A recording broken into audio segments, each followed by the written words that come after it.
संदर्भातले पुरावे कोर्टात आले आहेत का? बातमी शिवसेनेच्या सुनावणी संदर्भात। शिवसेना पक्ष आणि चिन्हाच्या आजच्या सुनावणीमध्ये नेमकं काय काय घडलंय पाहूयात।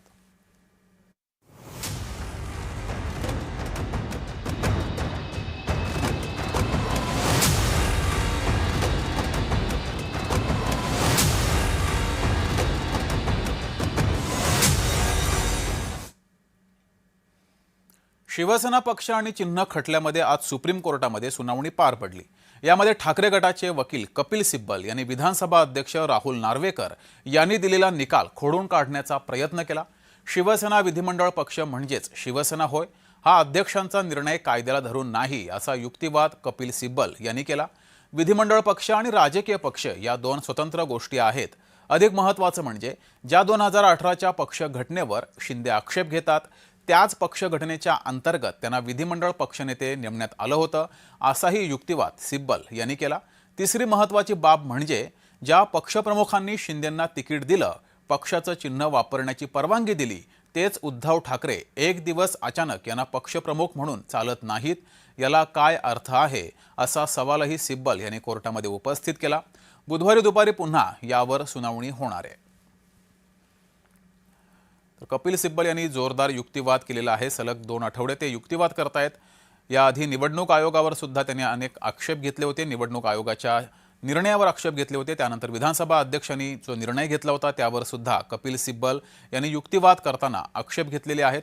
यानंतर आता शिवसेनेकडून सुद्धा एकनाथ शिंदे यांच्या पक्षाकडून युक्तिवाद होईल, याकडे सुद्धा साऱ्यांचं लक्ष आहे।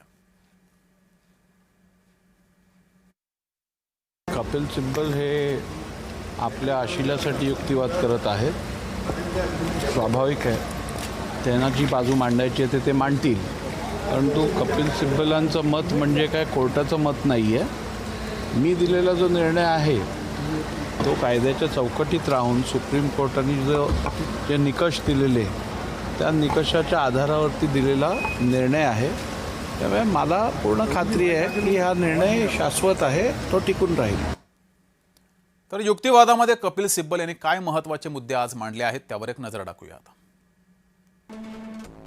आपण आमदार अपात्रतेच्या मुद्द्यावर आहोत असं कपिल सिब्बल यांनी युक्तिवाद करताना सुरुवात केली। विधिमंडळ पक्षामध्ये फूट ही संकल्पनाच 10व्या परिच्छेदात नाही असं कपिल सिब्बल यांनी म्हटलं। त्यामुळे पक्ष कोणाचा हे ठरवण्यासाठी दावेदार पात्र की अपात्र हे आधी ठरवणं अपेक्षित आहे।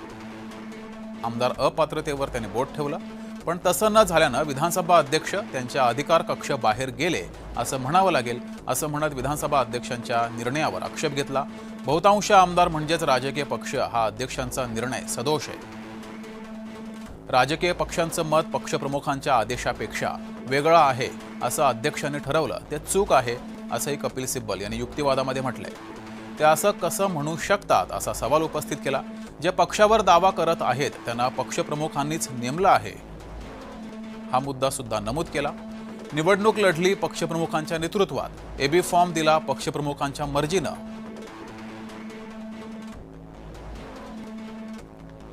पण विधानसभा अध्यक्ष म्हणतात पक्षप्रमुखांचं मत ग्राह्य धरू शकत नाही, याला काय अर्थ आहे असा सवालही कपिल सिब्बल यांनी उपस्थित केला। कायद्याच्या सर्व तत्वांच्या विरोधात जाऊन अध्यक्षांनी हा निर्णय दिलाय असं म्हणत कपिल सिब्बल यांनी या निर्णयावर आक्षेप घेतला। विधिमंडळ पक्षाचा नेता म्हणजेच राजकीय पक्ष असं कुठला कायदा सांगतो असाही सवाल त्यांनी उपस्थित केला। म्हणजेच विधिमंडळ पक्षामध्ये मतभेद म्हणजेच राजकीय पक्षात मतभेद असं गृहीत धरता येत नाही असंही कपिल सिब्बलांनी युक्तिवादात म्हटलंय। एकीकडे अध्यक्ष म्हणतात अपात्रतेचं प्रकरण आणि निवडणूक आयोगातील याचिका हे वेगवेगळे आहेत, तर दुसरीकडे मात्र निर्णय देताना निवडणूक आयोगातील सुनावणीचा दाखला देतात। ही विसंगती नाही का असाही युक्तिवाद कपिल सिब्बल यांनी केला। 2018च्या पक्ष घटनेनुसार शिंदेंची विधिमंडळ नेतेपदी निवड झाली, म्हणजे शिंदे त्या पक्ष घटनेचे लाभार्थी आहेत। पण त्याच पक्ष घटनेनुसार पक्षप्रमुखांच्या मताला काहीच किंमत नाही असं कसं शक्य आहे असाही युक्तिवाद कपिल सिब्बल यांनी केला।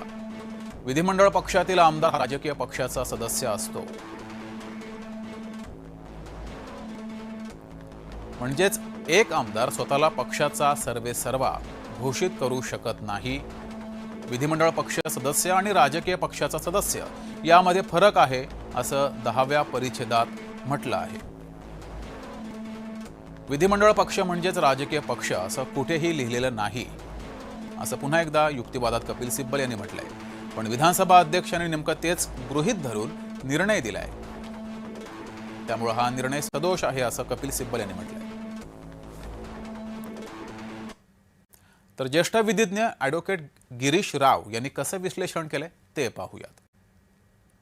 आता प्रश्न हा निर्माण झाला आहे, कोंबडी पहिली की अंडी पहिली, हा याच्यासाठी कारण हे जे प्रश्न आहेत डिस्क्वालिफिकेशन स्पीकरचा आणि पार्टी कोणाची एकामेकात तंगडे त्यांचे घुसलेले आहेत.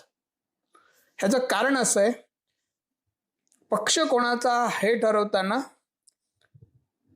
इलेक्शन कमिशनने तो निर्णय दिलाय, तो ह्या बेसिसवरती दिलाय की शिंदेचे आमदार किती आणि त्यांना किती मतं मिळाले, परत खासदार किती त्यांना किती मत मिळाले, आणि ठाकरेंचे आमदार किती आणि खासदार त्यांना किती मत मिळाले.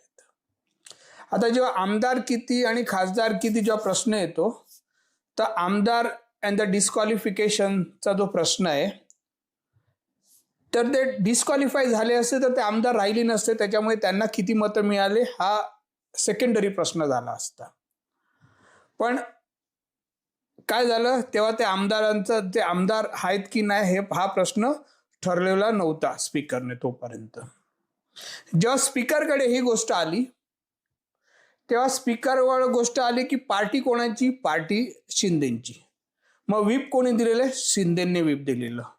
त्याच्यामुळे स्पीकरकडे काहीच ठरवायचं, हा पार्टी कोणाचा ठरवायचा प्रश्नच नव्हता. पार्टी कोणाचा ठरवायचा हा अख्तियार आहे, ज्युरिस्डिक्शन आहे, तो इलेक्शन कमिशनचा आहे. तर इलेक्शन कमिशनने ते ठरवलेलं की पार्टी शिंदेचं. जर पार्टी शिंदेचं, शिंदेने जे व्हीप, त्यांच्या पार्टीने जे व्हीप गेलं ते शिंदे गटाला मान्य केलं पाहिजे, आणि शिंदेचा गट त्याप्रमाणे जर वागला असेल तर ते डिस्क्वालिफाय होत नाही. त्याच्यामुळे स्पीकर बरोबर आहे त्यांच्या जागी, कारण पार्टी शिंदेची हे इलेक्शन कमिशनने ठरवलंय. तर ते ठरवलं असताना स्पीकरला काही अधिकार नाहीये असं सांगायचं की नाही पार्टी शिंदेची नाही, पार्टी ठाकरेंची होती, त्यांना तो अधिकारच नाही, त्यांच्या तो ज्युरिस्डिक्शन मध्येच येत नाही. पुढची बातमी, जरांगेंचं आंदोलन पुन्हा मुंबईत होणार आहे.